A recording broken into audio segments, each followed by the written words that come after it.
Oke, yang pertama kita akan bahas usaha.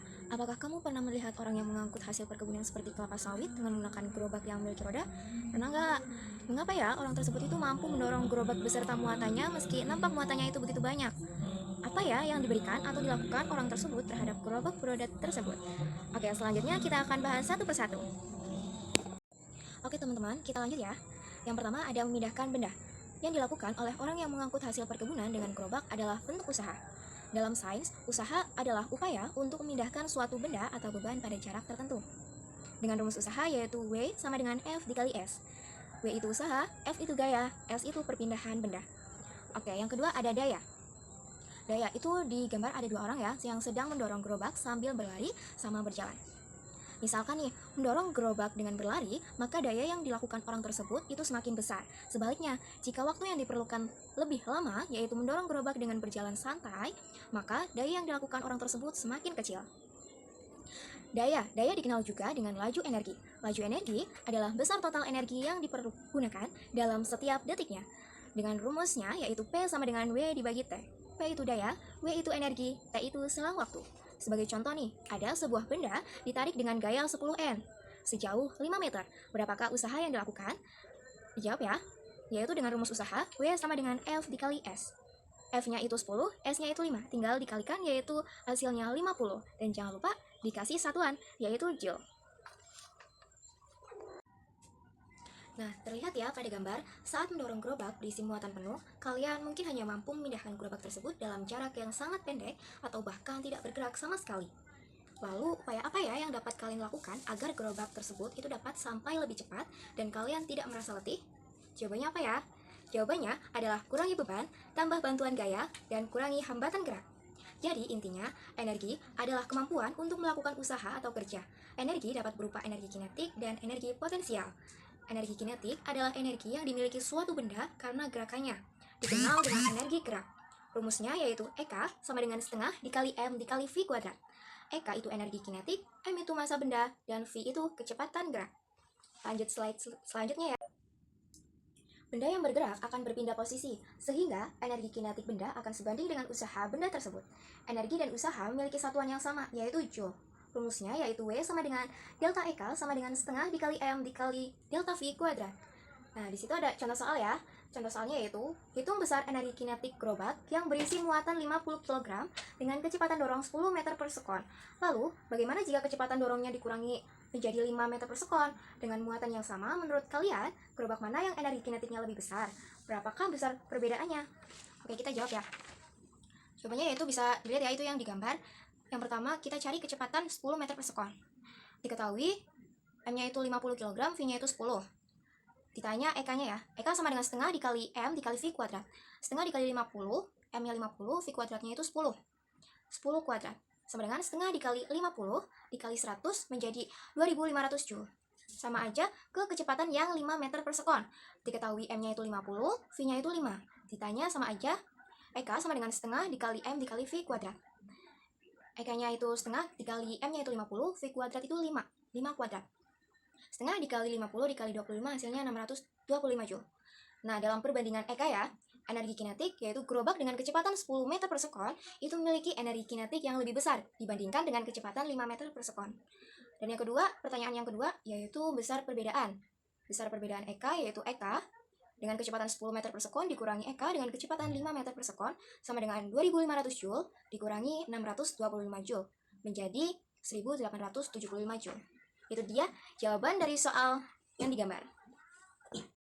Oke, lanjut yang kedua yaitu energi potensial. Coba kalian udah tahu belum energi potensial itu apa? Energi potensial adalah bentuk energi yang dikaitkan dengan posisi, keadaan, kondisi suatu benda atau sistem.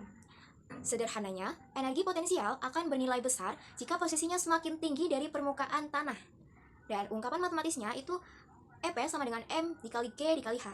M itu massa benda, G itu gravitasi, H itu ketinggian benda. Karena energi potensial sebanding dengan jarak perpindahan benda, maka energi potensial juga sebanding dengan usaha benda tersebut. Dan secara matematis dinyatakan W sama dengan delta EP sama dengan M dikali G dikali delta H. Dari persamaan di atas, dapat dilihat bahwa usaha sebanding dengan perubahan ketinggian benda. Setelah itu ada contoh soal. Contoh soalnya yaitu, Sebuah benda memiliki massa 5 kilogram dan berada pada ketinggian 10 meter di atas tanah. Nah, pertanyaannya, berapakah energi potensial benda tersebut? Dan di sini diketahui G-nya itu 10 meter per sekon kuadrat. Coba dijawab ya. EP sama dengan M dikali G dikali H. M itu 5, G-nya itu 10 meter per sekon kuadrat, H-nya itu 10. Jadi totalnya ada 500 Joule. Dan itu jawaban untuk contoh soal energi potensial. Nah, yang selanjutnya ada energi mekanik, di mana energi mekanik adalah gabungan dari dua energi, yaitu energi kinetik dan energi potensial. Energi ini berkaitan dengan gerak dan posisi suatu benda. Nah, rumusnya itu ada EM sama dengan EK plus EP. Keterangannya EM itu merupakan energi mekanik, EK itu energi kinetik, dan EP adalah energi potensial. Dengan besarannya adalah Joule.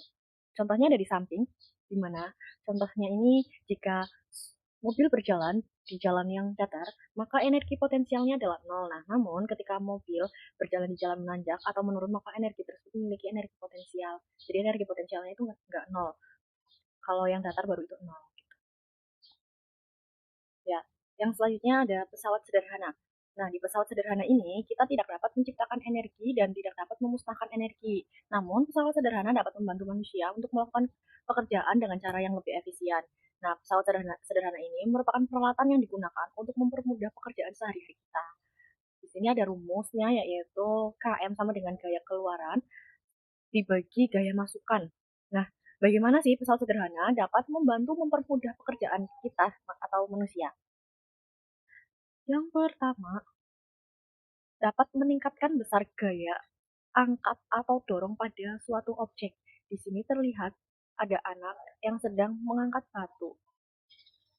Kan ketika anak tersebut mengangkat batu dengan tangan kosong, itu akan lebih sulit dibandingkan dia menggunakan cara seperti ini. Nah, yang kedua, dapat meningkatkan gaya angkat dengan menambah jarak perpindahan. Nah, di sini ada ilustrasi seorang yang mendorong bola dengan bidang miring. Nah, bidang miring ini menambah jarak perpindahan, tetapi itu mempermudah dia untuk memindah barang tersebut.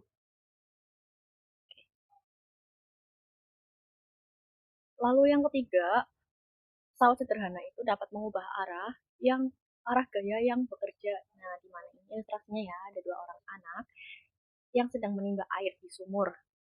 Nah, itu kan arahnya dari sebelah kiri bawah. Dia tarik ke atas, lalu menuju ke sebelah kanan. Nah, selanjutnya juga ada macam-macam pesawat sederhana. Apa saja sih macam-macam pesawat sederhana? Yang pertama ada katrol. Katrol juga memiliki beberapa jenis loh. Yang pertama ada katrol tetap, di mana poros pada katrolnya dipasang pada suatu tempat sehingga tidak dapat berpindah tempat. Nah, pada katrol tetap juga gaya yang berkuasa itu dikeluarkan akan bernilai sama dengan berat bebannya. Yang kedua ada katrol bebas.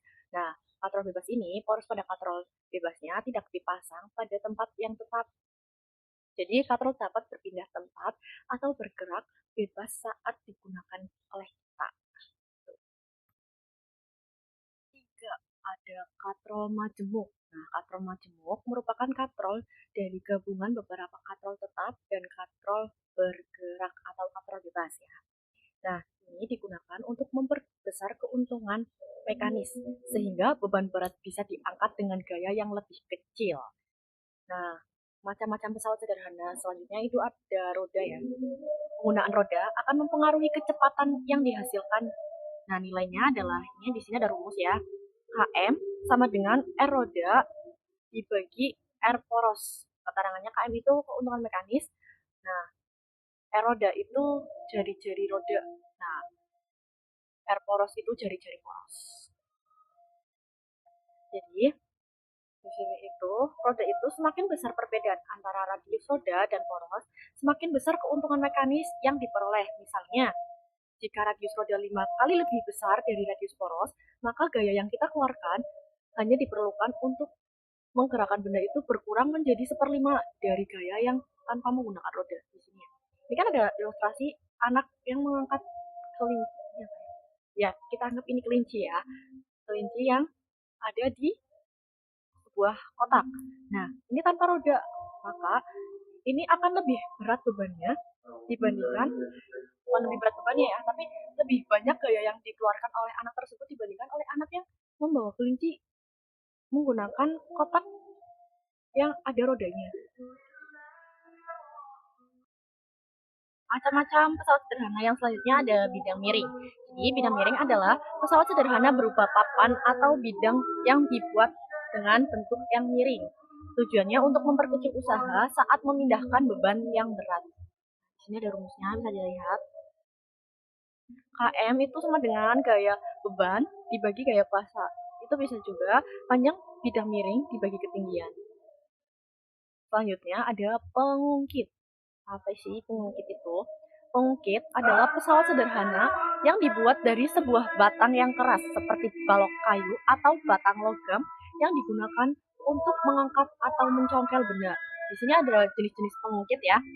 Yang pertama ada pengungkit jenis pertama, di mana posisi titik tumpu berada di tengah-tengah beban dan kuasanya.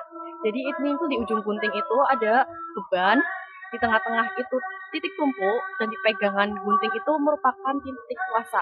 Yang kedua ada pengukit jenis kedua. Nah, titik bebannya itu berada di tengah-tengah antara kuasa dan titik tumpu. Jadi bebannya itu ini kan eh, pembuka tutup botol ya. Nah, bebannya itu ada di tutup botol, sedangkan titik tumpunya itu ada di ini ujung buat nyongkel. Nah, titik kuasanya itu pegangan pegangan untuk mencongkel. Yang ketiga ada jenis pengungkit ketiga. Posisi kuasanya berada di tengah-tengah antara beban dan titik tumpu ya. Jadi bebannya ini nanti kan di sini ada kuku kita ya. Nah, kukunya itu menjadi beban, sedangkan di tengah-tengah ini merupakan titik kuasa. Terus ini di bawah itu ada titik tumpunya. Kesimpulan yang bisa kita ambil dari materi usaha, energi, dan pesawat sederhana ini adalah usaha itu terjadi ketika gaya menyebabkan perpindahan benda, sedangkan energi adalah kemampuan untuk melakukan usaha dan energi dapat berubah bentuk, namun energi juga tidak dapat diciptakan atau dimusnahkan ya. Ingat ya, kita itu nggak bisa menciptakan energi dan tidak dapat memusnahkan sebuah energi. Nah, sedang pesawat sederhana itu membantu dan mempermudah usaha dengan mengubah besar atau arah gaya sehingga pekerjaan menjadi lebih efisien. Jadi ketika kita menggunakan pesawat sederhana, bantuan-bantuan dari barang lain ya untuk mempermudah pekerjaan kita, itu bukan berarti kita menciptakan energi dan bukan berarti kita memusnahkan energi, tapi kita mengubah energi atau mengubah arah gaya. Terima kasih.